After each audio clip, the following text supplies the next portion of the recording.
It is indeed a field of just 11 starters. 3 of them have broken at 13 minutes. Jakob Ingebrigtsen chose not to run on this constructed city centre circuit. His father feeling it was perhaps a little lacking in what was ideal for his son's tired legs, so he's going for the 1,500 metres tomorrow. As we see these athletes prepare, the fastest time in the world this year by Jakob Ingebrigtsen was in Florence, remember, back in early June, 12:48. But let's have a look at this field. Krop there. Jakob Krop, 6th in Tokyo, in the World Championships rather, at 5,000 metres. Kimeli, he was 4th in Tokyo over 5,000 metres. 8th in Doha 2 years back, but 7:43 in Lausanne, 12:59 at the Olympic Games in that final. Kejelcha, well, he's had a strange old season. He holds the world record for the mile indoors from a couple of years back, but he was only 8th in the Tokyo 10,000 metres. This is his first race since Tokyo, Yomif Kejelcha. It'll be fascinating to see how well he goes here. Aregawi is another big name. He was 4th in the Tokyo 10,000 metres. He is the world number 4 at 10,000.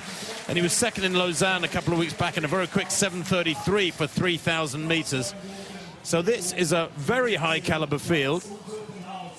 The women hit faster splits than had been planned. Here the pace that's been requested is fairly modest, 2:39 per kilometre for the first 3 kilometres. That is 13:15 tempo, and plenty of these men have gone much, much faster. Andy Butchart is out there for Great Britain. He was 11th in the 5,000 metres in Tokyo. Didn't finish in Lausanne, dropped out of the 3,000 then, but did set his season's best in the Tokyo final. Maybe he's better recovered now. And it has cooled a little bit. Just over the last half hour, the temperature has dropped a couple of degrees. The wind blowing the flags over by the lake about 100 metres in front of us has certainly dropped quite significantly. So, 5,000 metres, 8.8 laps of this track. This first circuit will be, well, 8.8% of 560 metres. Steve, you're the mathematician.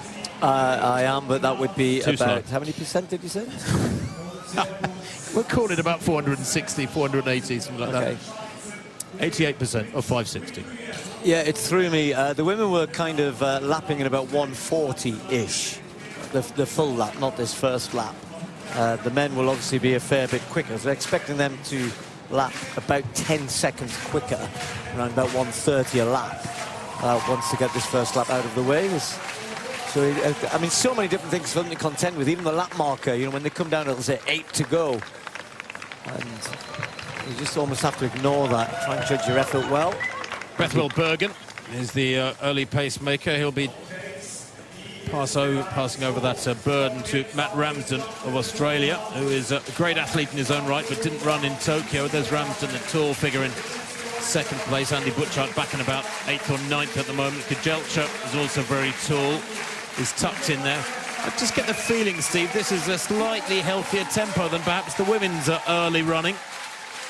As they go through in front of us and through the finish line, they've got 8 laps to run.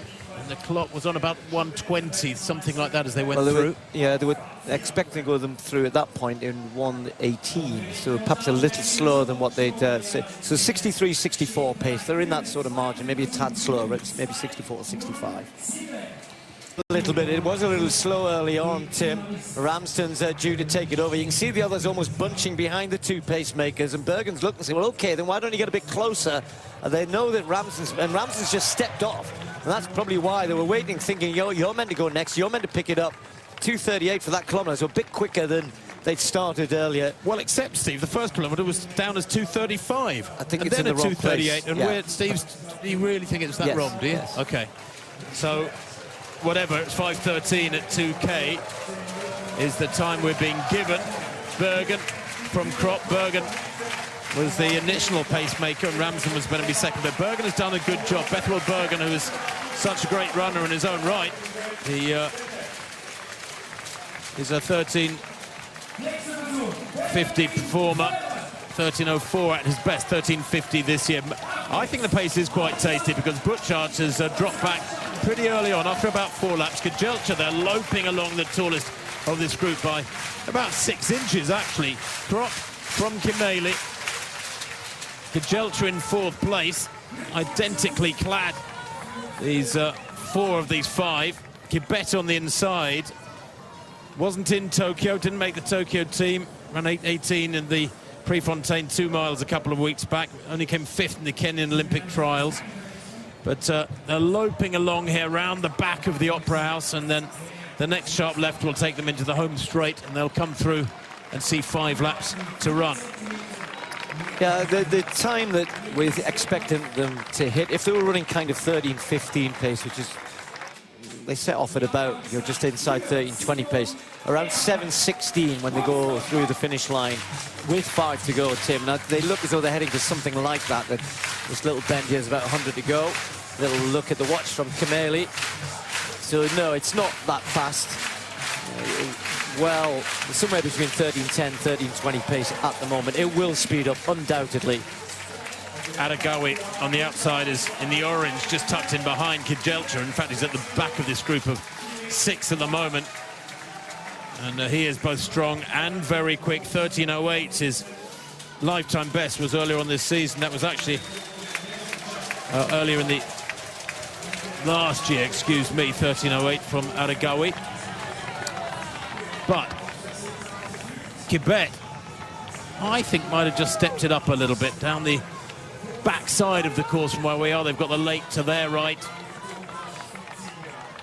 Yeah, Tim, the only way for us, as I said, we're working roughly on 90 seconds a lap, which is it. They've been running about 91s for this 563 lap. I have to say that I think certainly the first kilometre is well out. They're still in that sort of 13:15, 13:20 range, close at 13:20. But this lap, I think you're right, Kibet just starting to stretch them a little bit. And Kimeli, Kejelcha, they're all looking fairly comfortable, as you'd expect, because this isn't a quick pace. The thing that you have to mention, Tim, though, is that, you know, even at this pace, these tight turns and the banks, it's not helping, does it? You know, it'd be a bit much to ask people to run really quick round here. I don't know. I mean, do you think Kejelcha's used to bends like this? He's the world record holder indoors for the mile. You know, there are some people who believe that those bends indoors, the way the tracks are designed these days, actually have a sort of slingshot effect for some athletes and throw them into the straights and are beneficial. And it maybe you can even go back to the days of Eamon Coghlan, the chairman of the board, who ran a 3:49 mile indoors. It's still one of the quickest ever miles, and Coghlan was quicker indoors than he was outdoors. But I don't think those bends are too bad. I think they're, you know, maybe a little bit steeper than, as you can see there, than some indoor tracks. Well, that was in 89, so it's a little bit quicker. So they're making 63 pace. You know, I think the point I'm making now, you and I keep thinking, oh, it looks as though it's getting quicker, and it's not. But yeah, I take your point. Aregawi looks comfortable. Just watch Kejelcha on this bend at this tight turn here, which may well be the worst one, when they go into the traffic lights, because they're actually on what would normally be the road when they go around here. On the previous 2 times, he's kind of gone round. No, it's not so bad that time. You see the traffic lights there at the top of that picture as they head along the back of the course. Kejelcha with that rolling style, rocking from side to side, bouncing along. Looks very comfortable, doesn't he? Who's going to lose patience with this field and kick away? Although 7:52 at 3,000, if those times are accurate, is not hanging about. It's, what, about 13:05 tempo. And Krop doing all the work at the moment. Kimeli right in his slipstream. Steve, 4 abreast, 5 abreast. Yeah, that's unusual if it's 13:05 pace. No, as I said, I think it's not 13:05 pace. That time is wrong. I think we're closer to 8 minutes for 3K. And now as they come round with 2 to go, as I said, you take 90 seconds. They're going to run much, much quicker for these last 2 laps. Of course, the Aregawi's now moved to the front. But yeah, they'll do well to get this, well, anything close to 13:05, anything under 13:10 will be, I think, what we're looking at. But that doesn't matter. Then it's now just a race for it. This is about winning, isn't it? Time's irrelevant. No, exactly right. Kejelcha in just his 5th race of the year, can you believe? He's had 4 races this summer. He's kept it very, very Spartan, his race schedule. Aregawi now begins to turn the screw for the first time. This is the first big move. A lap and a half to run. And the perhaps the smallest man in this field, the Ethiopian. He's still only 20. Enormous 10,000 meter strength. He's run 26.50. That was earlier on this summer when he came third at the Ethiopian Olympic trials in Hengelo, over 10,000 meters.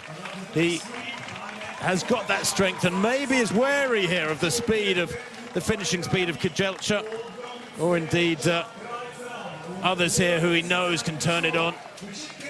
I like to see this team, a long run from home, and he's broken it up already. Half the job done. The group of 6 down to 3 with a lap to run as he comes down the home straight for the penultimate time. That astonishing backdrop, the Opera House here in Zurich, with the setting sun on its facade as the athletes come through with a lap to run, 563 meters to go. Yeah, almost 5 seconds quicker as that lap than any of the previous laps, and this one will only get quicker. Balew, who can kick. Of course, Kejelcha can, but I'm not sure he possesses that same sort of kick as we've seen in recent years. And Aregawi, the one who's pushing it from the front here, and that's a good position to be with these 2 tight bends to go. But has he misjudged this? Has he gone a little early? He's gone very, very early indeed. We saw Katir last week go too early. Was it in Brussels where he kicked so hard in the 5,000 meters? But here, Aregawi has thrown the gauntlet down, and even Kejelcha, I think, had a little glance over his shoulder there, and that is telling. It shows he's tired. Kejelcha rocking from side to side. Balew in 3rd place. He looks over his shoulder. This has worked a treat. Berihu Aregawi, the 20-year-old, has got the gap. The others are beaten, and he comes into the home straight with about a 25-meter lead, and he still doesn't look like he's strained here, does he? A great 3,000 in Lausanne, where he was 2nd in 7:33. Put on a battle royal there against Jakob Ingebrigtsen. It drained Ingebrigtsen dramatically, but this from Aregawi is without Ingebrigtsen. He is out on top, comes home to take the Diamond League victory. A battle going on behind for the minor places, but he crosses the line now in 12:58 unofficially, just inside 13 minutes. Really brave, aggressive running from him, duly rewarded over the last lap and a half with a big, big win. Do you know what I've only just noticed, Tim? That the athletes think that the arch is the finish. And that's what happened in the women's race, and they kept running to the arch, which is another 30 meters beyond what is the finish line. I don't blame them. The finish line is just a little time machine. It's taken me by surprise. I missed it in the 5,000 and wondered why the clock had stopped almost a bit early. Because all of the other laps, we were going from the finish line. Yeah. I'm a bit confused by that. It is bizarre. There's a huge, great finish gantry about 25 meters past the finish line.